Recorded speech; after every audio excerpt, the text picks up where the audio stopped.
Hello everyone, welcome to my channel recipe with Madhu. ఈరోజు మనం mushroom curry చేసుకుందాం. ఇంత టేస్టీగా మష్రూమ్ కర్రీ ఎప్పుడైనా తిన్నారా? ఈరోజు నేను మీకు హోటల్ స్టైల్ మష్రూమ్ కర్రీ చాలా ఈజీగా ఎలా చేయాలో చూపిస్తాను. సో చివరి వరకు చూడండి తప్పకుండా. అండ్ రెసిపీ విత్ మధు ఛానల్ని సబ్స్క్రైబ్ చేయడం మర్చిపోకండి. ఇప్పుడు ముందుగా మనం ఒక 200 గ్రామ్స్ మష్రూమ్స్ని అయితే తీసుకుంటున్నాము. ఇవి ఒక బౌల్ తీసుకొని అందులో హాఫ్కి వాటర్ అనేది వేసుకొని ఈ మష్రూమ్స్ని అందులో వేసి బాగా వాష్ చేసుకోవాలి. దానికి మట్టి అనేది ఉంటుంది కదా, సో బాగా వాష్ చేసుకొని పక్కన పెట్టుకోండి. సో ఇప్పుడు వాష్ చేసుకున్న మష్రూమ్స్ని ఒక్కొక్కటిగా తీసుకొని ఇలా స్లైసెస్లా కట్ చేసుకోవాలి. చూసారు కదా, ఇలాగ మష్రూమ్ అన్నిటినీ ఇలా కట్ చేసుకొని పొడుగ్గా పక్కన పెట్టుకోండి. ఇప్పుడు ముందుగా స్టవ్ ఆన్ చేసి కడాయి పెట్టుకొని ఇక్కడ నేను గ్రౌండ్ నట్ ఆయిల్ అనేది యాడ్ చేసుకుంటున్నాను.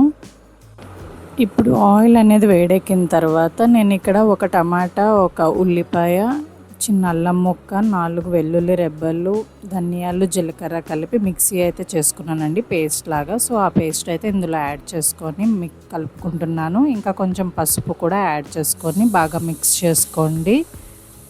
ఇప్పుడు మసాలా అనేది వేగుతున్నప్పుడు కొంచెం కరివేపాకు వేసుకొని బాగా మిక్స్ చేసుకుంటూ ఉండండి. ఇప్పుడు మీడియం ఫ్లేమ్లో పెట్టేసుకోండి స్టవ్ అనేది.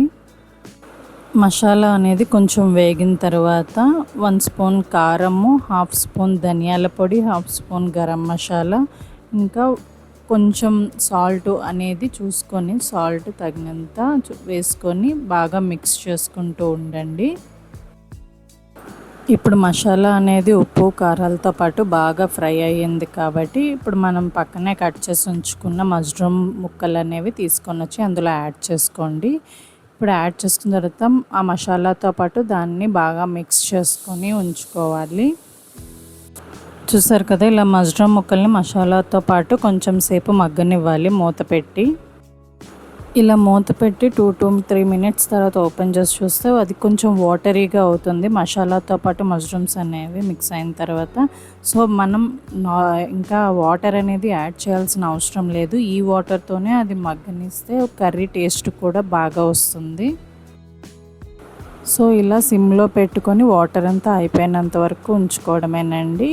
అండ్ మధ్య మధ్యలో ఒక్కొక్కసారి మూత తీసి అడుగు పడుతుందా లేదా అనేది మనం ఒకసారి చెక్ చేసుకుంటే మంచిది. సో ఇప్పుడు దించే ముందు ఒక 1 మినిట్ ముందు కొత్తిమీర అనేది యాడ్ చేసుకొని బాగా మిక్స్ చేసుకోండి. ఇప్పుడు వాటర్ అంతా అయిపోయిన తర్వాత స్టవ్ ఆఫ్ చేసేసుకోవడమేనండి. కర్రీ అనేది రెడీ అయిపోయింది. కొంచెం గ్రేవీ కావాలి అనుకున్న వాళ్ళు అలా ఉంచుకోవాలి, లేకపోతే దగ్గరగా అనుకున్న వాళ్ళు ఇలా కూడా చేసేసుకోవచ్చండి. సో ఇలా దగ్గరికి చేసుకున్నా సరే టేస్ట్ అయితే సూపర్ ఉంటుంది. చూసారు కదండి, ఎంత సింపుల్గా మష్రూమ్ కర్రీ అనేది రెడీ అయిపోయింది. ఇది మీరు గ్రేవీగా ఉంచుకోవచ్చు, లేకపోతే దగ్గరగా అయినా కూడా చేసుకోవచ్చు. ఇది చపాతీ, రోటీ లేదా రైస్తో తింటే సూపర్గా ఉంటుంది.